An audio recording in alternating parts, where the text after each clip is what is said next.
Hello, everybody. Thanks again for joining us on the Whole Body Podcast. I'm really fortunate today to be able to speak with Toma, who is a nutritionist and also a type 1 diabetic. So, Toma, tell us a little bit about what you do and whatever else you feel like.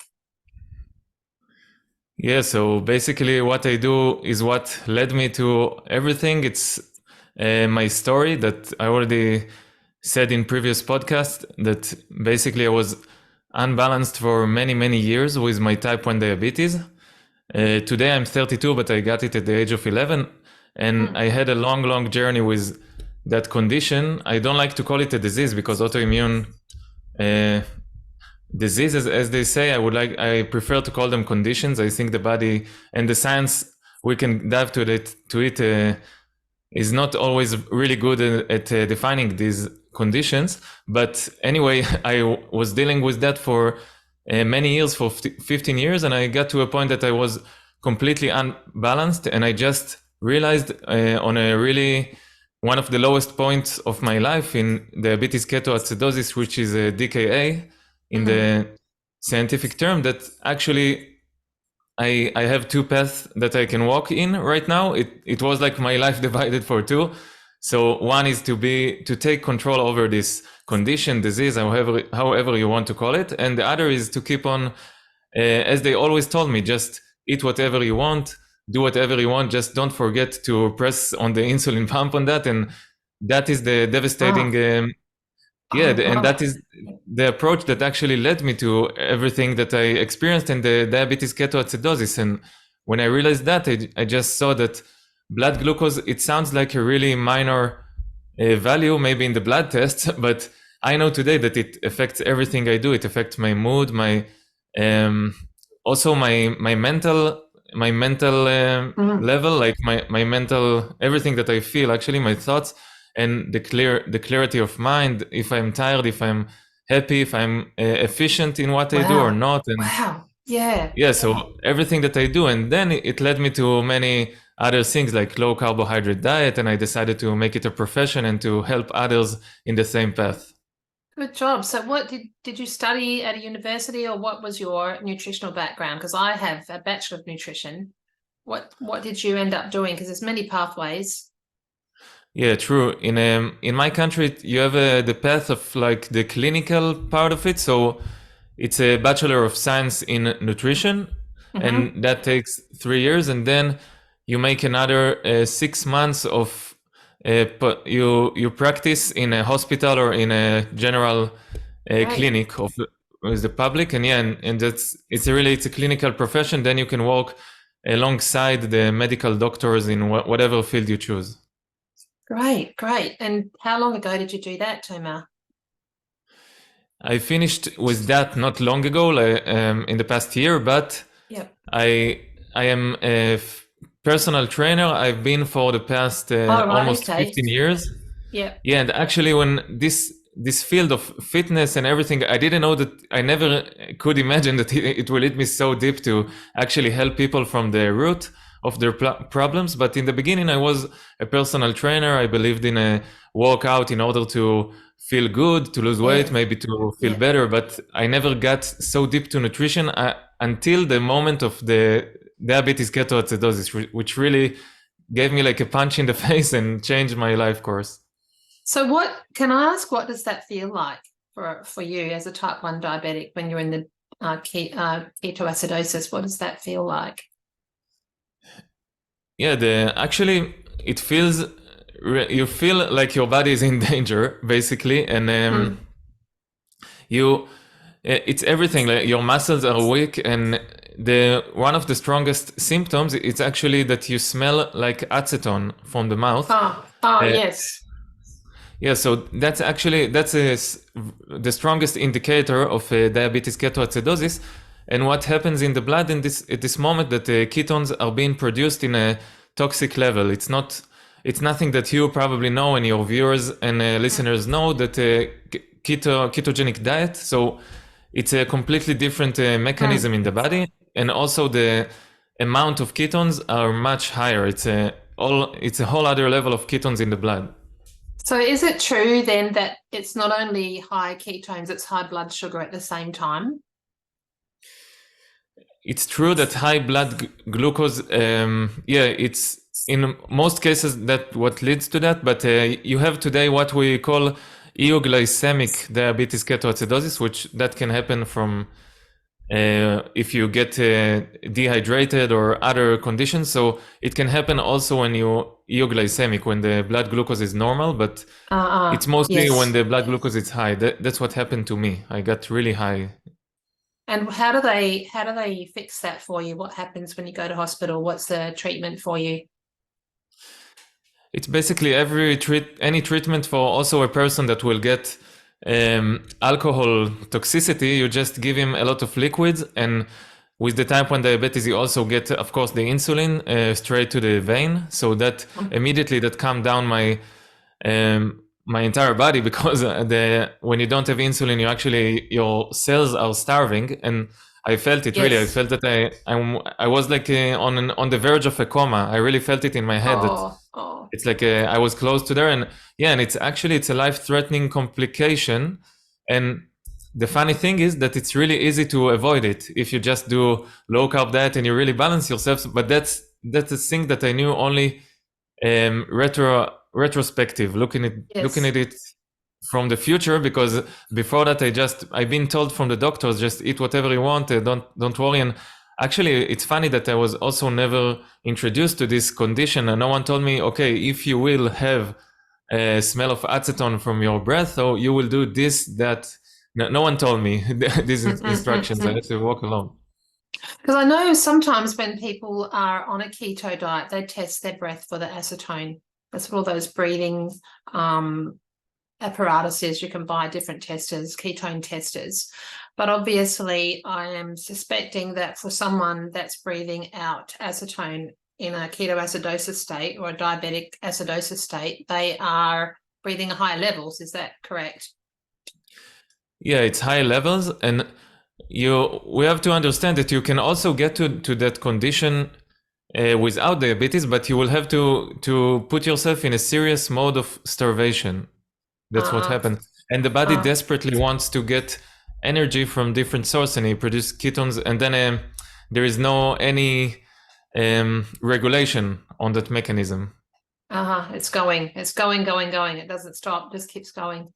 Yeah, it's kind of like a desperate move of the body, and it produce without any Bodies are significant amazing, aren't they? stopping. Our bodies are amazing what they do without us knowing. Yeah. So back in time in history, before we had insulin, how was type 1 diabetes, or how was it treated? Do we know? Do you know? Do you have any history or understanding of that? Yeah. Yeah, basically the first documented case in history, that's what they think, because the symptoms are really they're really aligned with the symptoms that we know today. So they take it back to ancient Egypt, like around 3,000 years ago, and they assume that these people had type 1 diabetes because the symptoms are documented. They really are the same. But if we go even back in time to the Stone Age, or even before, to the times where when we were in caves, so it was a death sentence, and because without insulin, any mammal on Earth can survive, and until the invention of insulin, that was it's pretty much that was the meaning. You die slowly, and they knew also in the old days that low carbohydrate diet, even with no presence of insulin or artificial insulin, it can extend much significantly the time of survival of the individual. But then when insulin got invented, so it's a whole different game. All that went out the window and insulin came in and became the gold standard, I guess, is that's what happened. Yeah. Insulin is not a medication, as you probably know. It's a hormone that the body of each and every one of our friends that doesn't have diabetes, or your listeners. So right now, at this moment, when they listen to us or watch us, so the body produces it all the time, and with no insulin, there is no life. And the artificial insulin became to the scene only in the last century, and then it was like, of course, a breakthrough in science, but it was also a bit masking the real solution for this issue, because when you give insulin, you basically tell people, okay, you have this like plan B, and now you can just eat whatever you want. It doesn't matter, just go wild, and we have the insulin. But it doesn't taking get insulin, the root cause. yeah, so taking insulin for a long time over your life and not just staying on an insulin pump and not choosing to eat a low carbohydrate diet.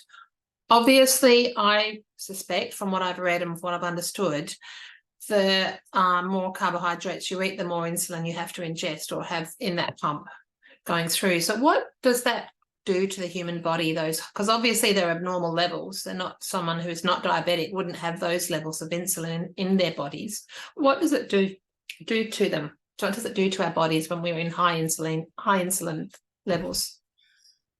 Yeah, but it's important to understand that the same principles apply for diabetics and non-diabetics. If you eat more carbohydrates, you will inject more insulin, or either your pancreas will produce more insulin. But basically, it's the same. It's all the same. Just the source of insulin is different. But what I saw as a type 1 diabetic, just that the normal treatment still to this very day, to this moment that we speak, is just eat whatever you want, eat a lot of carbohydrates, just inject on that. And if you get to 200 milligram per deciliter, maybe 300, that we know that the normal ranges are to 120 milligram per deciliter, we can adjust it to the Australian units, but that's pretty much telling you go double or even quadruple than the normal, the physiological balance. And then that means that there will be a lot of glycation in the tissues, which today we know glycation is the most inflammatory process in the body. It is, so, for sure. Yeah, and it leads to multifunctional results. You can get, you can be much more insulin resistant, which that means that the insulin that you inject, you will need more of that, and you will store more fat, because the glucose in the body eventually turns into fat when it's high and it doesn't have anywhere to go. So it's multifunctional. It's crazy. I have a friend that I haven't seen for about 30 years, and I saw him recently, and he is a type 1 diabetic. I had no idea that he was, and he's quite a big guy now. He's a big fellow, and he has not got his type 1 at all under control, and he just sees a specialist that just tells him to just inject more insulin. It's a bit for me to watch, it was a bit heartbreaking, because I guess the people, they're happy with their lives and they're not ready to hear the story that you can control it with a lower carb diet. They're not ready to hear it, so their bodies are just reacting to the insulin, I guess. That's why I was asking you that question. Yeah, it's reacting, but within time you see that the insulin you use, you will need more of that, because high blood glucose leads to higher blood glucose. That's how it goes in nature. And insulin resistant lead to more insulin resistance. So you need to break that cycle by low carbohydrate diet. And then all you need to do is really to make your doses right and to think as the pancreas. I always say it here in my language, that think as the pancreas is probably one of the most important principles in type 1, because when you start think like that, so you understand that the pancreas is always reacting to whatever happens. And if you react also when you get to a active kind of treatment, so you really control it. And then low carbohydrate diet lead to small mistakes, which that's what the great Dr. Richard Bernstein, actually that's what he implied, that's his kind of principle, that he said that low numbers lead to small mistakes and big numbers lead to big mistakes. And by that, by numbers, he mean carbohydrates and insulin. So of course he was right. And today he's 90 and he's type 1 diabetic for over 75 years now, and low carbohydrate diet. That's the answer. So how did you change your diet when you decided to take the second pathway and not rely on insulin? What happened? What changed? What did it feel like? What happened to me has happened to many diabetics, that they saw the light, kind of they took the red pill, as they say. Because really I just all that was in my mind, just that I must gain control over this condition, and I didn't know exactly where it will lead me. I was reading a lot of Dr. Bernstein. He was like the father of diabetes, and I was and he said a lot of low carbohydrate diet, and I was experimenting with that. But before I got to him, I always tried some vegan diet, some fruitarian, some many kinds. Just I tried for each month different diet, and I saw that basically we all know it, and Dr. Bernstein discovered it before me, that carbohydrates is the one factor that affects our blood glucose in maybe 80% of our blood glucose fluctuations. And when we control that and we understand and really become educated about our carbohydrates, so we really control this condition. And then every child can do it. You just need to dose correctly and to react to everything that happens. But that's really technical. So it's a big learning about your own body, about how your body responds, which is what I say to all my clients, even when they want me to give them a food plan. I say, well, this is a guide, but really you need to work out for you what your body does, and that must be the same. That's what you're talking about, the same situation. Yeah, absolutely. And you see it in every condition, not only autoimmune condition, every modern condition or modern disease that we see today. For each person, there would be a slightly different reaction. We know today that the low carbohydrate diets are significantly lower every inflammatory factor. And if you go carnivore, even more, because you eliminate so much food from your diet. But basically, you need to go for that for yourself. And that's what I've done. And some diabetics that I work with, they can add some milk products, some they don't, some they add maybe some nuts, sometimes unroasted nuts, and it's fine for them, and they know how to control it. You really need to go by yourself. And today many people are a bit afraid of this sentence that you say, go yourself that path, or you don't listen to the doctor. That's in other words, for sometimes, like, the doctor is not always God. And then when you realize that and you walk the path, so you see that actually you found the partner that you were always looking for, that's your body, and you get to know it the best. Get to know. I like that. That's great. So how long did it take you to flip the switch, if we want to use that term, to stop? Do you not use insulin at all now? Or is it minimal amount? Or yeah, it's minimal amount. As a type 1 diabetic, you can't walk without insulin like any other mammal. It doesn't matter if you're diabetic, you can't walk without insulin. But I significantly lowered my doses, of course, to around 20%, even less than what I used to. If in the past if I used to get to daily average of 80, even 90 sometimes. So today I used around 20 units. So we talk about 24 hours units. That's it's like average, but then I saw that it took me some time, but the more you dive into it, you probably know it from the cases that you dealt with in your own life, that the more you dive into it, actually, the more it gets better and it gets more accurate, and it's easier to understand. Yeah, it's easier, and you sometimes after a year, I see that one factor in my diet is affecting me, so I eliminate that also, and then I experience with that. And that's what I love about nutrition. And actually in those 6 months after I got out of the hospital, of the ER unit, in my diabetes ketoacidosis experience, so that all I've done, I was at my home, I was going out to the sun 1 hour a day, and the rest of the time I was just eating and reading literature about diabetes, and also scientific literature. And it also got me to Dr. Bernstein book, Diabetes Solution, which is 600 pages book in English, and it's half scientific. And everything that I read, I tried, and I got it better, and I just saw that it works. And that stage, I also decided to become clinical nutritionist, because from the excitement that just, wow, food is affecting everything that I do, everything, my mood, my sleep, my connection with the people that I love. They saw that I'm much more concentrated, I'm much more positive all the time. It was amazing to me. It was like a miracle, like in the movies. And then I said, okay, I have to share that with people. Yes, fantastic. And did you need the support of a medical doctor, or to stop using insulin? Like, is it like a sliding scale where you use less, or is it an instant change your diet and the insulin levels that you need to use is instant? it was quite. I've done it in the best way. I think that any diabetic can do it. I've done it gradually, Good which job. Yeah.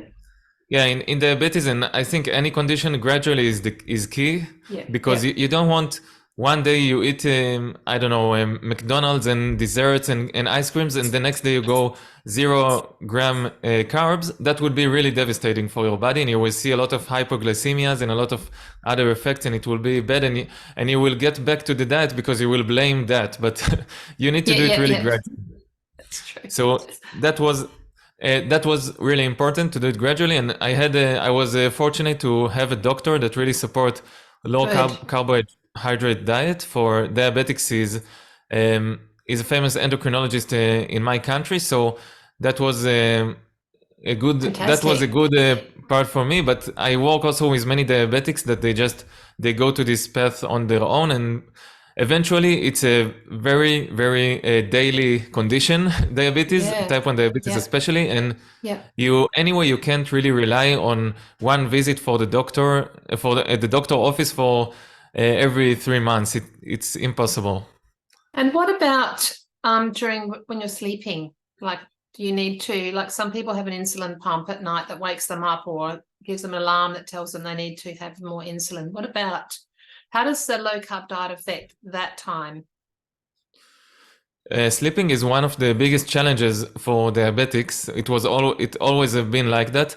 Today, what you mean by the insulin pump, it's also the continuous glucose monitor. We call it CGM. Uh-huh. That shows us, it gives us a window to this black hole that we call it.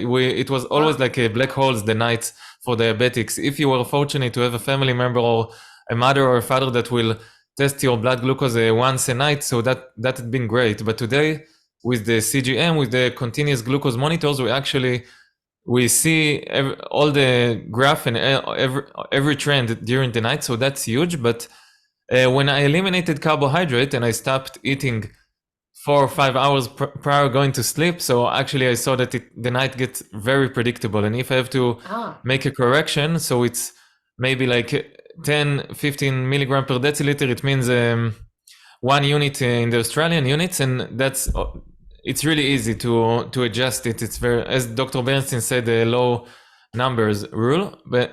And today I walk with the CGM. You can see wear it it all the time? Yeah, it's in the back of my hand, and I have just worn one of those.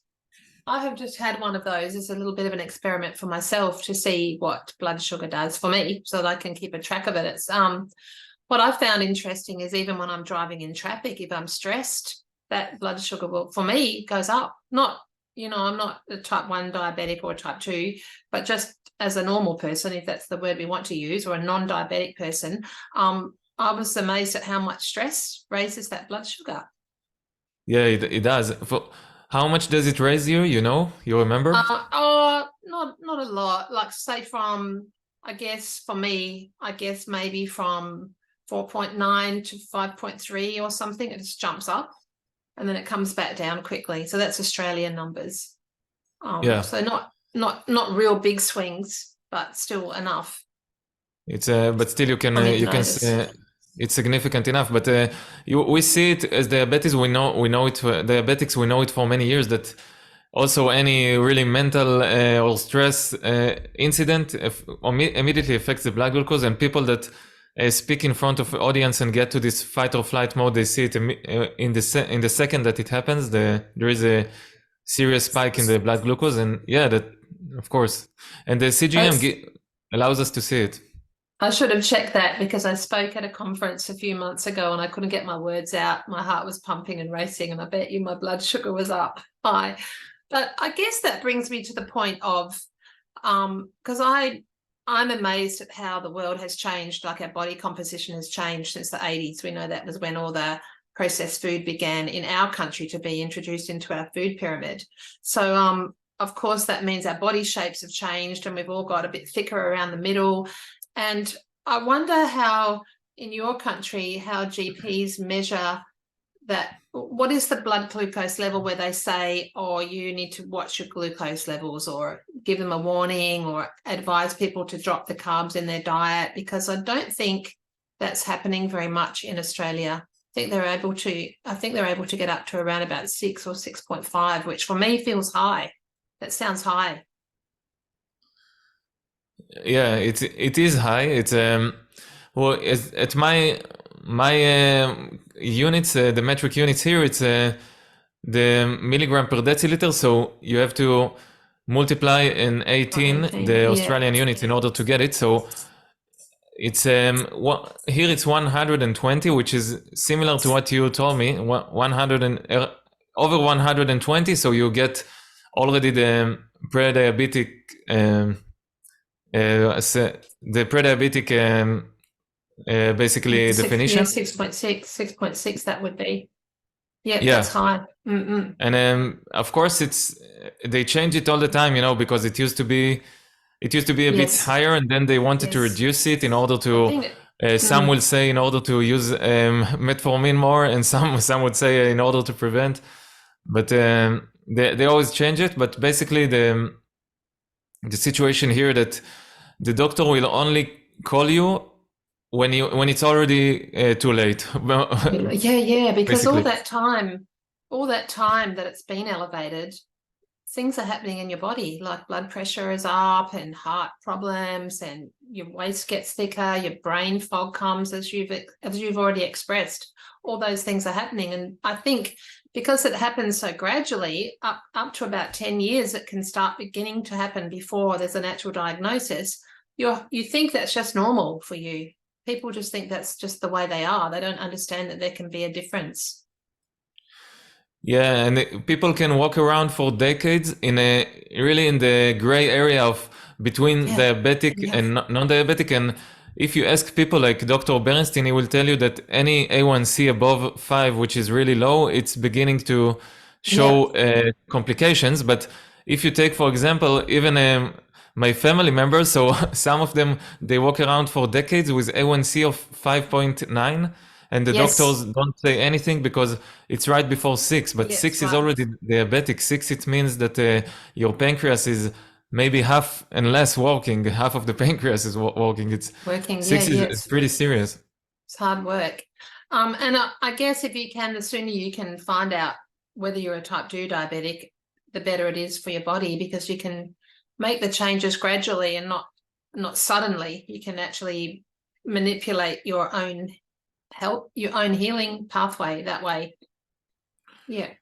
Type 2, definitely. Type 2 is also a curable disease. That's what's amazing about it. I don't know if it's even a disease. It's more like a condition or a it's a developing condition that it's reversible completely. So I think the definition of disease is not really applies here, because unless some very extreme cases that you will see some people, but it's really maybe 1%, the people that really they get to maybe 400 kilos weight, and then they completely demolish the pancreas ability to produce insulin. But besides that, almost always you lose weight, you reduce carbohydrate, you let the body more, you make the body more efficient metabolically, so you solve the problem. So tell me about metformin. How does that actually work? What do you know about that? Because I know a little bit, but probably you know a lot. Basically, what metformin does, it makes the absorption much more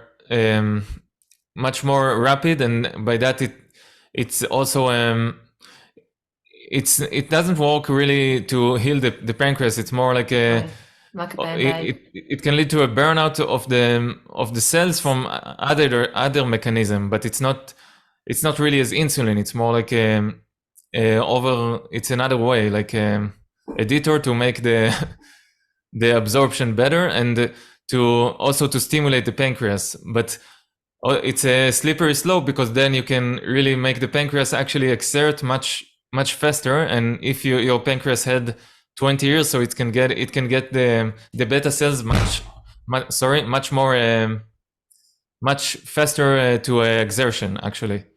So it can be really efficient if you give it as a limited time period. You give the patient limited time period, and then it can give him or her the extra push to get the pancreas relieve again, and then you can gradually reduce it.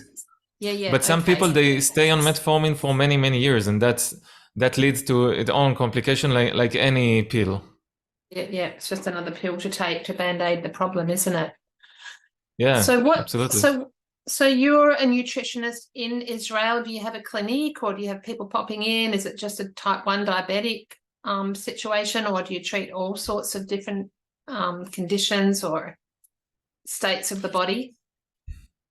Yeah, I have my clinic in Tel Aviv. Now it's very active also online, but my clinic is based in Tel Aviv. We have the patients every day. We have the office staff helping them and getting all the information from them and all the medical records. Wow. It's not only me.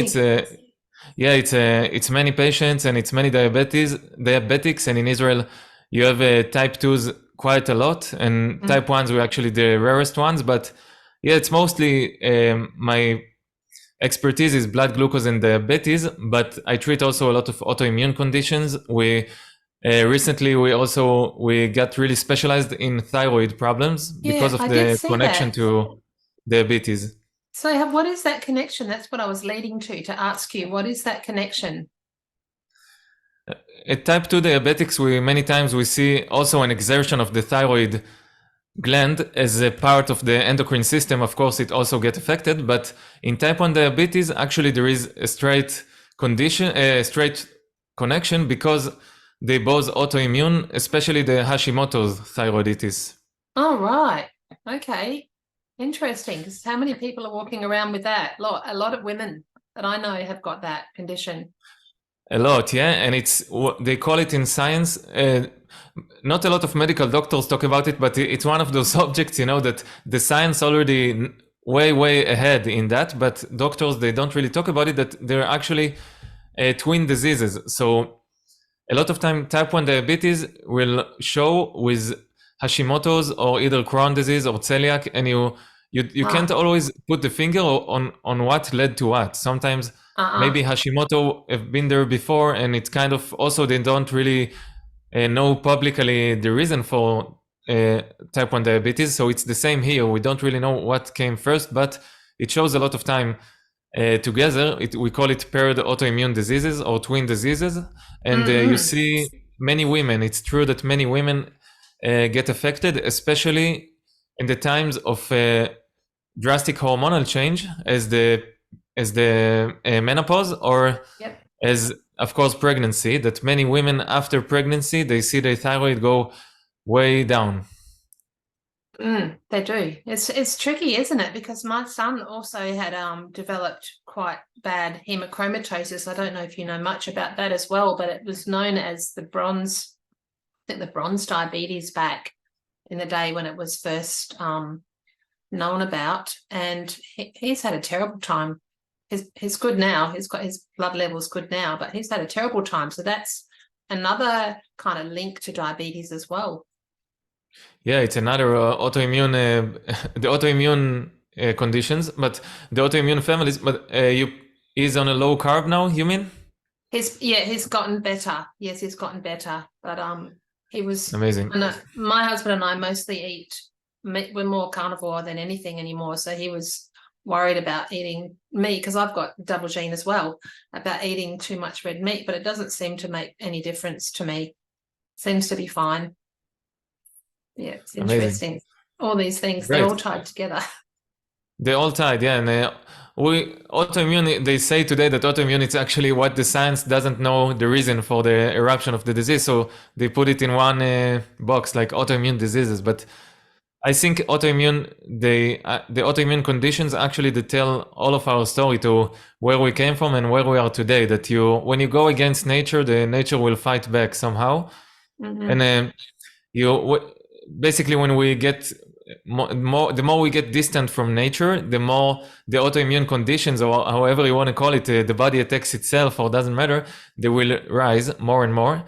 And with thyroid, actually, it's very complex because I like to make it really approachable. It's not really complex in my eyes, but I try to explain it to people that actually the thyroid it's not like pancreas and diabetes. There is many grades and many different shades to the thyroid function. You can get slightly hypothyroid, you can get completely hypothyroid, and then you will need hormones from the outside, like the T3 and T4, and there is many shades in the middle, and you always have to ask yourself what led to this Hashimoto's, which is basically inflammation in the body. What led to that in the first place? And then you can get to the most of the time to the solution. It's all, I thought it was all connected to gut health, to like a permeable gut, thyroid problems, and all autoimmune problems. It's all about the gut health, isn't it? Yeah, it definitely is, and the gut is also related to a lot of things, and the gut health, actually we build it from the moment that we were born, and even before that, when we were in our mother's stomach, we start building our stomach and all of the good microbiome and all that today they research. Actually, it's all built very delicately in the body since the moment we were born and since we're a fetus. And when you really interact with that, and I have a lot of directions to investigate where the autoimmune conditions originally come from, but when you really think of that, so if you put a baby like in any kind of unnatural environment, or maybe you even get him away from the mother during the week in the first years of his life, so of the baby's life, so actually that can have serious effects, and everything matters, and the baby needs the mother hormones to be closed also through the skin, and also through, of course, through the mother milk, and everything so important. So if you give the baby, for example, artificial formulas, so I think that has a huge relation later in life for autoimmune conditions. And you said stomach health, so yeah, that's also related, and everything is related. I think so, because also those formula milks are full of seed oils, aren't they? They have seed oils in them, which is so bad for us. Yeah, they are, and they're so bad for us, and especially for a baby that was just born and he has to build resilience and build a immune system and everything, so is much more susceptible, and you might not see it in the same moment, but 10 years later when he gets type 1 diabetes, or you get Crohn disease or celiac or whatever susceptibility to something, that you can assume that it has something to do. So what do you eat in the day now, Tomer? Have you gone so pretty much low carb? Yeah, I had some times since I'm for almost 10 years basically I'm low carb but the low carb, it changed for me. There was fluctuation. Sometimes it was 0 carbs a day, and I had at times that I was also completely carnivore. I experienced with that, and that gave my blood glucose the best predictability that I ever had, because of course when you don't put any carbohydrates and you put only protein and fat, so it gets absorbed very slowly and very smoothly. And it's very predictable. And even if you get a rise, the rise is really slow. It's not like a spike, as you said, like when you have a stress or when you were driving. It's more, the spike is very, very gradual, and then it's really easy to correct. So that was good for me. But today I've been through a lot of changes, and I try to eat seasonally also. It's important for me. Yes. So I want to be connected to the ground that I live in, or to the country that I live in. Yeah, so if I find some low carb vegetables or low carb fruits, which some of them are low carb in the season, so I will eat them also, but it's not a must for me. I eat raw milk products when I can get them in good quality. I eat them also when it's the season of the milking and everything. I really try to make it a season appropriate. And the low carb, it's basically grass-fed meat. That's what gives me the satiation in my diet. Yeah. It's good. I know. If I eat a nice piece of steak, it's like 6 or 7 or longer hours that I'm not hungry for. It fills me up. And some days I can eat only carnivore, and some other days, if I'm very active, I can add to that some carbohydrates, because I must have them. I see it in my blood glucose otherwise. So if I'm really active, if I'm going to long walks, if I want to make like body weight strength exercise, so also I will need some carbohydrates. So it really depends on my activity level, but you can say that I base my diet on high quality meat, organs. That's really the source and the base of all of that. Yeah, good. Similar to me, but I haven't got into the organs yet. Just can't seem to get into them. So I take a little dehydrated organ capsule. That's my job. Yeah. Yeah, I got them also. Do. Actually, sometimes I use them rarely when I don't have any access, but organs, it's really easy to get, and it's not a thing that I really go crazy for. It's not, I don't have really a schedule. I know that some influencers and some nutritionists, or I don't know, YouTubers, they say like that they eat once a week, ounce of liver, and then they really count it. I think that the body knows really well when to give you the signs that it's missing, and you can also make it really intuitively. Just you can eat organs whenever you feel like, and if you eat some big portion of organs once a month, it's also enough. It's really up to you. You just don't need very much. From what I understand, you don't need to eat a whole heap of it, just a little bit. All right. Yeah, not a lot. And it. Are you going to get back to work, or are you all right to chat for a bit? No, I'm with you here. You're right. Okay, because I was just going to talk around the idea of that on the food pyramid, carbohydrates. Well, in Australia, on the food guidelines, carbohydrates don't even have a recommended daily allowance or amount. There is nothing for them, like meat and fat and all of those other macronutrients all have a recommended daily intake, but carbohydrates have none. So it's I guess it makes me query why people would think about, I mean, for you it's different because you need to take them every now and then, but for people who don't need to take them, why they think they need to take them, it's just marketing that we've had thrown our way, isn't it? Yeah, absolutely. A lot of marketing is mixed with nutrition science. We know that, and we know that many of the research is completely gets the money is from the big industries. You cannot do anything against it, and it's really easy to prove that. But I think that we all know today, every educated biologist, or it doesn't matter, knows that there is no such thing really as carbohydrates deficiency. There's no such thing in the body. You can't get to this condition, but there is a serious condition that's called protein deficiency, and with that you see it also in the poor countries. So it's upside down. It's like you should really restrict carbohydrates. And you should eat protein and fat.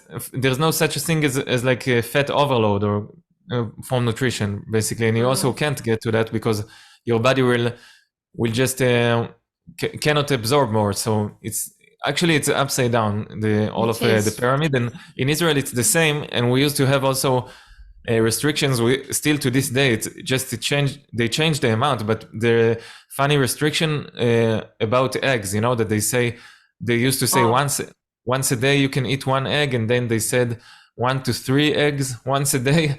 And it also doesn't make any sense scientifically. We went through that in the 80s. I can remember my father-in-law loving eggs and my mother-in-law telling him he couldn't have any anymore because it wasn't allowed. But they were all in the 80s. They were all taken off eggs. Oh, it's a pity they didn't. Yeah, that's because all the cholesterol, the cholesterol myth and everything that the famous Ansel Keys that many people already talked about in podcasts, and people that I interviewed, they talked about it. That basically it still exists to this day. It's amazing that they've done these researches, all the research that it was a false research. And it's still relevant to this day because the marketing of these researchers were so strong. It's true. The other thing I was going to quickly touch on as well was the fact of, we've already talked about being protein deficient. So as we age and we're protein deficient, we lose muscle mass, which then also makes us more susceptible to developing insulin resistance, doesn't it? Because the muscles are the more, I guess, insulin sensitive tissue that uses the insulin up in our bodies, isn't it? Absolutely, yeah. They are also the one of the biggest consumers of insulin. That's why when you build muscle mass, actually you become more insulin sensitive. It's very simple biology. Yeah, because I teach Pilates to a lot of women, and I'm always on to them about eating more protein and building muscle on your body, because I also teach a group of women that are between 70 and 94, We do Pilates with them. They're amazing. But I can see the ones that have been able to move more in their lives during their life are much more flexible and I guess safe on their feet. They're much more not as fragile or able to stand up so strongly. They're the people that have moved forever in their lives. So it's important to keep moving and keep your muscle on your body as we get older, which helps you then with the insulin resistance, the insulin, developing type 2 as you get older. It's like a cascading pathway. Yeah. Sure. No doubt about it. It's the most important principle probably that our body holds is use it or lose it. You know, true. Yes. You use it, either you use it or you lose it. And as you age, you see it more. And the people that we see them in the societies today, some of them call them the blue zones, you know, and there was the societies that Weston A. Price went to see and to investigate. And it doesn't matter where the people that live the longest, they were active for all of their adult lives and they never actually stopped. And if they walk in the fields, if they have to pick up some weight every other day or every day, so basically they keep their muscles, and our muscles, they will give us eventually longevity, because it's all related, as you said. It's all related, isn't it? I was actually just reading, I read this book a few years ago. It's called, how am I going to get it to you? It's called Pottinger's Cats. Have you read that? Pottinger's. Yeah, of course. Yeah, the Pottinger trial. Yeah, it's interesting, isn't it? I was just rereading it because I read it probably about 12 years ago, and I just was chatting to someone the other day and I've gotten it back out. So I'm having another read. Great. So much information in there. But he was he's part of the Weston A. Price, isn't he? He was a student of Weston A. Price, if I recall correctly. Yeah.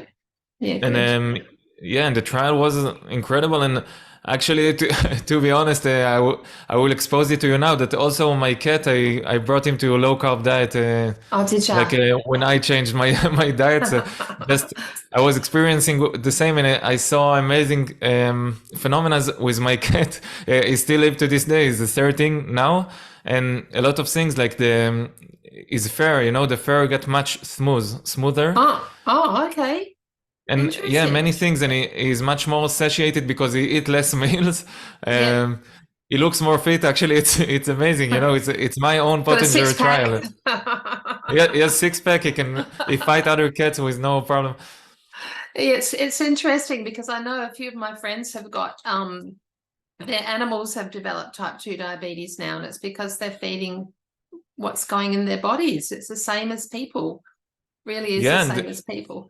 Yeah, and the commercial cat and dog food is it's completely garbage food. It's much worse than people's food. And if you see them, like especially cats, they're the ultimate carnivores in nature. But and even my chickens, if I throw some meat into my chickens, they go crazy for it. Excuse me. They are omnivores, especially the chickens. They sure are. All right. Well, I'm going to say thank you while my voice still stays with me. It's been a bit shaky the last few weeks, and it feels like my cough's coming back. So thank you so much for sharing that time with us. It's amazing, and I can't believe your story. You've done such an amazing job, and look where it's led you to. Yeah, I would never imagine, but look, it's only getting better, and now we're developing also our English side of everything that we do, and my online course is going English, and we just getting bigger. You know, it's my presence in English is a bit new to Instagram and everything, but I was doing it in my country, in Israel, for many years, so it's good to get the opportunity to speak with you. Where can people find you on your website? Is there a link for an online course, or what have you got there? Yeah, my homepage is now, the new homepage in English is tomerpappe.com. Pappe with Pappe, and we launched everything, the Instagram and Facebook. We call it normal blood glucose, so normal blood G. We made it sound cool. Yeah, that's where I follow you on Instagram, normal blood glucose. It's good. Normal BG, it's good. You put on lots of stuff there. So I'll put those links up in the show notes, and thank you so much for giving me your time. I really, really value it. Thanks, Tomer. Thank you. I was happy to talk. See All you. right. Thank you. Bye-bye. Oh, that's it. That stopped. Great. Oh, no, it hasn't stopped.